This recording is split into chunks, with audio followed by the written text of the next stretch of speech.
Pessoal, estamos de volta e vamos dar continuidade a falar sobre as arquiteturas de redes locais. Já tínhamos falado na videoaula anterior sobre a arquitetura Ethernet, no padrão I3E 802.3. E agora retomamos e vamos falar da arquitetura Wi-Fi, que é normatizada pelo padrão I3E 802.11. Pessoal, esse termo Wi-Fi eu tenho certeza que é bastante conhecido de vocês. É importante que vocês entendam que o Wi-Fi é uma arquitetura de rede, ou seja, existe uma série de conceitos, uma série de definições de como as redes que trabalham nessa arquitetura devem funcionar.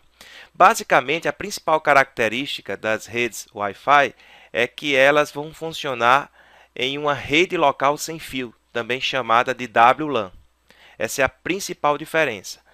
A Ethernet é indicada para as redes locais cabeadas, que usam par trançado, e a Wi-Fi é indicado para as redes que utilizam o ar como meio, ou seja, as redes locais sem fio. Inclusive, o termo WLAN representa, traduzindo para o português, rede local sem fio, como eu já havia comentado. Uma outra diferença é com relação ao método de acesso ao meio, que lá na arquitetura Ethernet era o CSMA-CD. Aqui, nas redes Wi-Fi, o método de acesso é o CSMA-CA. O que é que significa isso, professor? Esse CSMA-CA significa Carrier Sense with Multiple Access and Collision Avoidance. Pessoal, a principal diferença é que no CSMA-CD, quando um computador, quando uma estação queria transmitir, ele ouvia o meio. Se o meio estivesse disponível, ele começava a transmitir. Só que podia acontecer de mais de um computador ter a necessidade de transmitir praticamente ao mesmo tempo. E aí haveria as colisões. Essa é a principal característica, digamos assim, do CSMA-CD. E aí eles retiravam aquela informação, esperavam tempos aleatórios e começavam a transmitir novamente. Já aqui no CSMA-CA, o que é que acontece? A diferença é que quando um computador, quando a estação quer transmitir, ele escuta o meio, se o meio estiver disponível, ele manda uma informação informando para todos que ele vai transmitir uma informação daqui a tantos milissegundos, fazendo com que quem tivesse a necessidade de transmitir vai aguardar que aquela máquina, que aquela estação transmita, já que ela jogou na rede a informação de que vai transmitir. E assim vai evitar que haja colisões. Esse termo CA é justamente de evitar colisões, né? Collision Avoidance. Ok? Então essa é a principal diferença. Outra coisa importante sobre a arquitetura Wi-Fi é que as redes que usam essa arquitetura podem ser montadas de duas maneiras diferentes, duas formas distintas, no modo infraestrutura e no modo ad hoc. No modo infraestrutura, pessoal, os computadores eles são interligados por meio de um equipamento central, chamado de Access Point, ou ponto de acesso. Se vocês observarem a imagem aqui ao lado, vocês estão vendo um equipamento em verde aqui, que é justamente esse Access Point, ou ponto de acesso. Então, a presença desse equipamento vai caracterizar a montagem dessa rede Wi-Fi no modo infraestrutura. Daqui a pouco a gente entra em detalhes para falar mais sobre o Access Point, ou ponto de acesso. Ok, pessoal? Continuando, uma outra configuração também, uma outra forma de se montar uma rede Wi-Fi é o modo ad hoc, onde os computadores se comunicam diretamente uns com os outros. Ou seja, não há a presença do access point ou ponto de acesso, como vocês podem observar. Os computadores eles são configurados dentro do mesmo grupo de trabalho e vão trocar informações sem passar por um access point. Entretanto, o que a gente pode observar é que, dentre essas duas formas de montagem das redes Wi-Fi, o modo infraestrutura é o mais comum e eu vou justificar para vocês daqui a pouco por quê, né? Evidentemente que a existência do access point, do ponto de acesso, é uma das justificativas em função do que ele se propõe a fazer, ok? Mas vamos aprofundar um pouco mais, vamos falar um pouco mais das redes Wi-Fi, descrevendo para vocês, falando sobre conceitos que estão associados às redes Wi-Fi. O primeiro deles é que nós vamos falar aqui sobre o Access Point, ou ponto de acesso. Vocês observem aqui embaixo a imagem, né, de um dos Access Points mais tradicionais, da D-Link. E esse dispositivo, pessoal, ele pertence a uma rede sem fio no modo infraestrutura, e a existência desse equipamento nessa rede vai permitir a interconexão entre os dispositivos da rede, normalmente dispositivos móveis.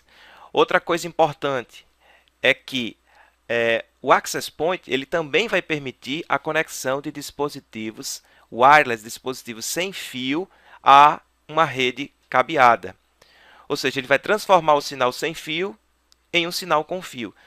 Atrás do Access Point, a gente tem algumas entradas, né, para o cabo de par trançado, e é justamente essa conexão que vai permitir que você possa fazer a comunicação dentro da mesma rede entre computadores ou estações sem fio e computadores que se comunicam na rede de forma cabeada. Então, essa é mais uma função do Access Point. E ainda mais, o Access Point, ou ponto de acesso, ele pode ser configurado, pessoal, para exercer a função de roteador sem fio. Normalmente, inclusive, as pessoas costumam se referenciar ao Access Point como roteador sem fio. Na verdade, é o mesmo equipamento, o que vai mudar é a configuração deste equipamento. A gente vai falar mais na frente, numa outra videoaula, sobre os equipamentos de rede, e nós entraremos em detalhes para falar do roteador. Mas eu já havia comentado numa videoaula anterior que o roteador é um equipamento que vai, entre outras coisas, permitir a comunicação de uma rede com outra. Então, esse equipamento ele vai permitir que uma rede possa se comunicar com uma outra rede. Quer dizer, o usuário de uma rede local, imagine que você esteja dentro da sua casa, você tenha uma rede local sem fio, ok? Você tenha um Access Point que está configurado para ser roteador, e a tua residência, a tua rede residencial se comunica com a internet. Então, quem vai permitir essa comunicação da tua rede com a internet é justamente o roteador sem fio, que é o caso do que nós estamos falando aqui agora. Certo? Então, é muito comum o uso do roteador sem fio no ambiente doméstico e em pequenas empresas, para ligar a rede local do usuário à internet. Ok, pessoal? Então, vamos dar continuidade agora falando de um outro conceito importante, que é o conceito de hotspot. Então, para quem não tinha ouvido falar ainda nesse termo técnico, são os locais públicos onde se é possível acessar a internet através de uma rede Wi-Fi. Inclusive, na maioria dos estabelecimentos que são hotspot, aparece uma imagem como essa que eu coloquei para vocês aqui, ó, Wi-Fi Zone, ou seja, zona Wi-Fi, uma zona livre para que as pessoas cheguem com seus dispositivos móveis, notebooks, tablets, etc., se comuniquem com a rede Wi-Fi daquele estabelecimento e possa, consequentemente, acessar a internet. Isso é muito comum em hotéis, restaurantes, aeroportos, mercados, shoppings, etc. Isso é muito comum hoje na maioria dos estabelecimentos aqui no Brasil e no mundo. Certo? Outra informação importante sobre as redes Wi-Fi é com relação aos subpadrões. A gente já tinha comentado que o padrão que normatiza aí a arquitetura Wi-Fi é o padrão 802.11. Agora nós vamos falar dos subpadrões. E as informações importantes relacionadas aos subpadrões diz respeito ao espectro de frequência que é utilizado e as taxas de transmissão. Ok?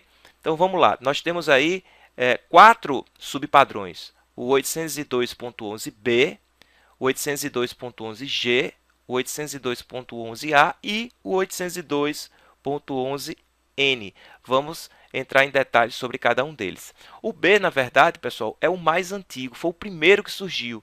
Trabalhava numa frequência de 2,4 GHz e transmitia os dados numa taxa de 11 megabits por segundo. Eu destaquei para vocês aí em negrito as duas informações importantes referentes aos subpadrões.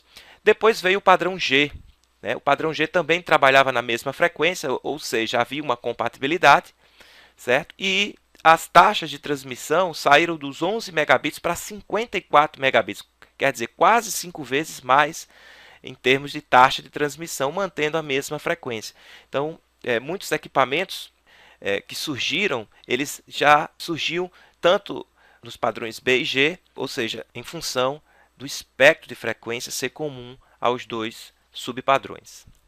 Um outro subpadrão que nós temos aí é o 802.11a, que é pouco usado aqui no Brasil, trabalhava numa faixa de frequência diferenciada, as 5 GHz, certo? Para transmitir os mesmos 54 megabits por segundo. Durante algum tempo, você comprava equipamentos que trabalhavam de forma transparente para o usuário nos padrões B, G e A.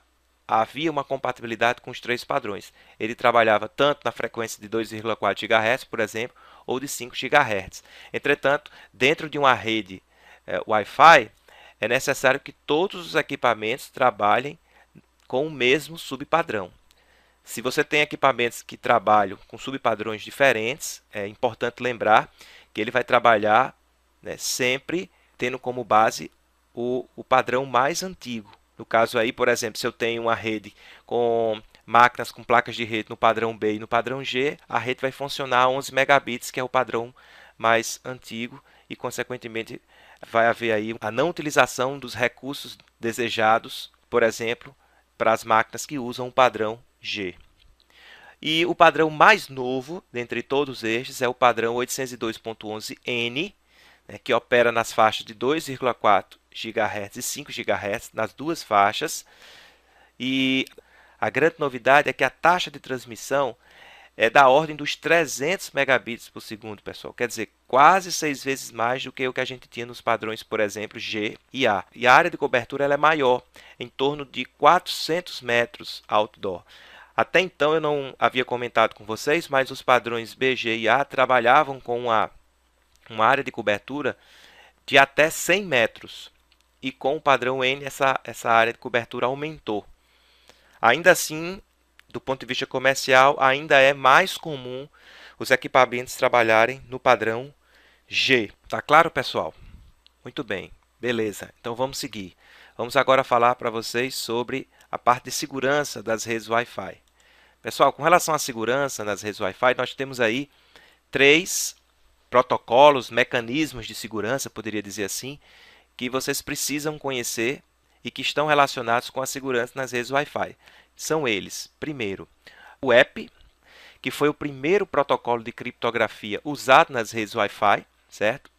Hoje em dia ele é considerado inseguro em função da fragilidade, né, da criptografia utilizada, né, para esse protocolo. O algoritmo que era utilizado nele era o RC4, certo? Mas hoje em dia ele não é mais usado, mas foi o primeiro protocolo a ser usado nas redes Wi-Fi. Ou seja, hoje as redes Wi-Fi que usam o WEP como protocolo de segurança, como mecanismo de segurança, estão fadadas, né, à insegurança. Para substituir o WEP veio o WPA, que usa uma criptografia mais forte que o WEP. O algoritmo que ele usa para isso é o TKIP, e atualmente ele é o mecanismo de segurança, o protocolo usado e recomendado para as redes atuais que usam a arquitetura Wi-Fi. Entretanto, já há um sucessor do WPA, que é a versão mais nova, que é a versão WPA2, ainda mais seguro e que usa o algoritmo AES, né, para prover essa maior segurança com relação à criptografia das informações que trafegam nessas redes. Ok, pessoal? Então, o app é considerado seguro, não é mais usado na prática, ou WPA ou WPA2. Inclusive, isso aí vai fazer com que você impeça dos usuários acessarem a sua rede sem a devida permissão. Porque o que é que acontece na prática? Voltando aqui um pouco. Quando a gente falou dos hotspots, a gente comentou que são lugares públicos, onde as pessoas chegam com seus dispositivos móveis, acessam a rede, né, daquele estabelecimento e normalmente conseguem o acesso à internet, e isso faz com que o acesso à internet hoje seja cada vez mais facilitado. Agora, o que é que acontece? Se você tem na sua casa, né, uma rede Wi-Fi, onde você tem lá o seu access point ou o seu roteador sem fio, dependendo da configuração, e você não se preocupa com a segurança, o que é que vai acontecer? Seu vizinho, né, do lado, se você estiver morando em casa, ou seu vizinho superior ou inferior, se você estiver morando, por exemplo, em apartamento, né, pode em função, lembrem-se que a distância do equipamento, do dispositivo para o access point, para o roteador sem fio, é de até 100 metros. E muitas vezes se tem muito menos metros de distância e pessoas que não compõem a sua rede, de outros apartamentos, acessam a tua rede e roubam a tua internet. Né? Sem falar que ela não é só a questão da internet, ela também de repente vai poder ter acesso a informações da tua rede local, dentro da tua pequena empresa. Então, é necessário que você provenha segurança à tua rede. E para isso você vai lá configurar no seu roteador sem fio, você vai definir qual é o mecanismo de segurança, qual é o protocolo de segurança que você vai utilizar e definir lá a sua senha. E a partir daí as informações vão estar trafegando de forma criptografada. E aí, hoje, ou se escolhe o WPA ou o WPA2 para realizar este procedimento. Beleza? Muito bem. Com relação à arquitetura Wi-Fi, o que eu teria para falar para vocês de importante, que costumam cair nas provas, é isso. Né? Vamos dar uma recapitulada aqui. As redes que trabalham com essa arquitetura podem ser montadas de duas formas, no modo infraestrutura e no modo ad hoc. Falamos também sobre o access point, ou roteador sem fio, que é o equipamento comum nas redes que trabalham com arquitetura Wi-Fi. Falamos também para vocês dos hotspots, que são os lugares públicos, que possibilitam o acesso às redes, essas redes desses estabelecimentos e, por consequência, o acesso à internet. Falamos também dos subpadrões, do padrão 3E802.11, com destaque para os padrões G e o novo, agora o N. E finalizamos falando da questão de segurança, com destaque para os protocolos WPA e WPA2. Ok? Só dando uma recapitulada. Agora a gente ainda vai continuar na seara das tecnologias sem fio, falando agora da tecnologia Bluetooth, que responde pelo padrão I3E802.15. Só queria deixar claro que Bluetooth é uma arquitetura mais voltada para as redes do tipo PAN e não mais LAN, como a gente estava comentando, quando a gente falou de Ethernet e de Wi-Fi.